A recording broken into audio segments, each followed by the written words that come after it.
खुशियों का कोई रास्ता तय नहीं होता, हर इंसान को अपने लिए खुद ही रास्ता बनाना पड़ता है। ये बात जिसने जान ली, समझो खुशियों ने उसका पता लिख लिया। मौन रहकर ही आप जान सकते हैं कि आप कौन हैं। पता है लोग हमारी कद्र क्यों नहीं करते, क्योंकि हम उन्हें ये एहसास दिला देते हैं कि हम उनके लिए हैं। इसलिए उनको लगता है कि वो जब चाहें हमारा फ़ायदा उठा सकते हैं, जो जैसा चाहे वैसा आपसे करवा सकते हैं। रिश्ता उसी से रखो जो इज्जत और सम्मान दे। मतलब की भीड़ बढ़ाने का कोई फ़ायदा नहीं। खुद की अच्छाई इतनी बढ़ाओ कि उसे बताने के लिए आपको शब्दों का जाल ना बुनना पड़े।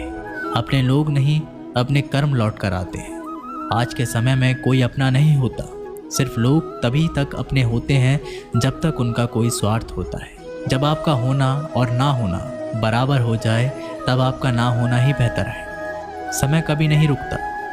आज यदि बुरा समय चल रहा है तो कल अवश्य अच्छा आएगा। आप केवल निस्वार्थ भाव से कर्म कीजिए और वही आपके हाथ में है। जिंदगी में कितने भी दुख आ जाए, कभी उनसे भागना मत, क्योंकि जितनी भी कोशिश कर लो, मुसीबतें आपका पीछा कभी नहीं छोड़ेगी। इसलिए मुसीबतों का डटकर सामना करो। जो लोग बोलते हैं ना कि उनके पास वक्त नहीं है, उनके पास वक्त तो भरपूर होता है, बस उनको तुम्हें नहीं देना। ये बात समझ लेना, उनका ना दिल भर गया है। ये बात जितनी आपको चुभेगी उतनी ही आपको खाई में गिरने से बचाएगी। तो अगली बार उनके सामने वक्त की भीख मत मांगना। किसी को कुछ कहने से पहले एक बार ये ज़रूर सोच लेना कि अगर वही शब्द आपसे कहें तो आपको कैसा लगेगा। जब तुम्हें लगे कि तुम्हारा कोई नहीं है तो आसमान की तरफ देखना, वहाँ वो है जो हमेशा से तुम्हारा था और हमेशा रहेगा। चयन करो वही मार्ग जिससे कर्मों का श्रेय हो। जिन लोगों को अपना लक्ष्य पता होता है वो लोगों की बातों पर इतना ध्यान नहीं देते और निरंतर अपने काम में लगे रहते हैं और अपने लक्ष्य को पा लेते हैं। जबकि जो लोग दूसरे की बातों में आ जाते हैं वो दूसरों का नुकसान तो करते ही हैं, अपना भी नुकसान कर बैठते हैं। किसी का वर्तमान देखकर उसका मजाक नहीं उड़ाना चाहिए, क्योंकि समय बदलता रहता है। समय के साथ कर्म बदलते रहते हैं और कर्मों से भाग्य बदलता रहता है। समय में इतनी ताकत होती है कि वह किसी की भी किस्मत कभी भी पलट देता है। मन में जो है उसे साफ कह देना चाहिए, क्योंकि सच बोलने से फैसले होंगे और झूठ बोलने से फासले होंगे। इंसान को परखना है तो बस इतना कह दो कि मैं तकलीफ़ में हूँ, फिर इंसान अपनी औकात दिखा देगा। विश्वास ना हो तो करके देख लीजिए। अच्छा दिल और अच्छा स्वभाव दोनों आवश्यक है। अच्छे दिल से क्या ही रिश्ते बनेंगे और अच्छे स्वभाव से वो जिंदगी भर टिकेंगे। आप शांत रहिए। स्थितियाँ कैसे भी हो बदलेंगी ज़रूर।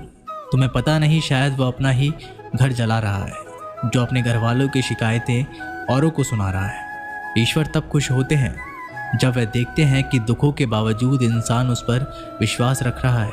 और यकीन मानिए, आपके हर विश्वास की कीमत समय आने पर ज़रूर देते हैं। सहने वाला जब जुल्म सहकर भी मुस्कुरा रहा हो, उस इंसान का बदला स्वयं श्री कृष्ण लेते हैं। इंसान के लिए दो चीज़ें खास हैं, ईश्वर का डर और ईश्वर का दर। ईश्वर का डर रहेगा तो इंसान गुनाहों से बचता रहेगा, और ईश्वर का दर रहेगा तो उनकी कृपा बरसती रहेगी। हम जिसकी जितनी फिक्र करते हैं, अक्सर वही लोग हमें नहीं समझते। जीवन में परेशानियां चाहे जितनी भी हो, चिंता करने से और ज़्यादा होती है। खामोश होने से बिल्कुल कम और सब्र करने से ख़त्म हो जाती है, तथा परमात्मा का शुक्रिया अदा करने से खुशियों में बदल जाती है। ज़िंदगी बहुत छोटी है। जो हमसे अच्छा व्यवहार करते हैं उन्हें धन्यवाद कहो, और जो हमसे अच्छा व्यवहार नहीं करते हैं उन्हें मुस्कुरा कर माफ़ कर दो। अगर आप दुख पर ध्यान देंगे तो हमेशा दुखी रहेंगे, और सुख पर ध्यान देंगे तो सुखी रहेंगे। आप जिस चीज़ पर ध्यान देंगे वह चीज़ सक्रिय हो जाएगी और आपके जीवन में तुरंत प्रवेश करना शुरू कर देगी। चिंता मत करो, क्योंकि जिसने तुम्हें इस दुनिया में भेजा है उसे आपकी ज़्यादा चिंता है। संबंधों को सिर्फ समय की नहीं, समझने की ज़रूरत होती है। श्री कृष्ण कहते हैं, तुम इस संसार में किसे खोने से डर रहे हो, जबकि इस संसार में तुम्हारा कुछ है ही नहीं। चिंता छोड़ो और सो जाओ। परमेश्वर आपकी सभी चिंताओं और परेशानियों से बहुत बड़ा है। चाहे कोई भी व्यक्ति कितना भी बुरा हो, उसमें कोई ना कोई गुण अवश्य होता है। मधुमक्खी बनकर गुरु रूपी मिठास एक मित्र एकत्रित करते रहिए। हाल पूछ लेने से कौन सा हाल ठीक हो जाता है। बस तसल्ली हो जाती है कि इस भीड़ भरी दुनिया में कोई अपना भी है। अगर बुरी मानसिकता वाले लोग सिर्फ समझाने से हर बात को समझ जाते तो श्री कृष्ण भी महाभारत होने नहीं देते।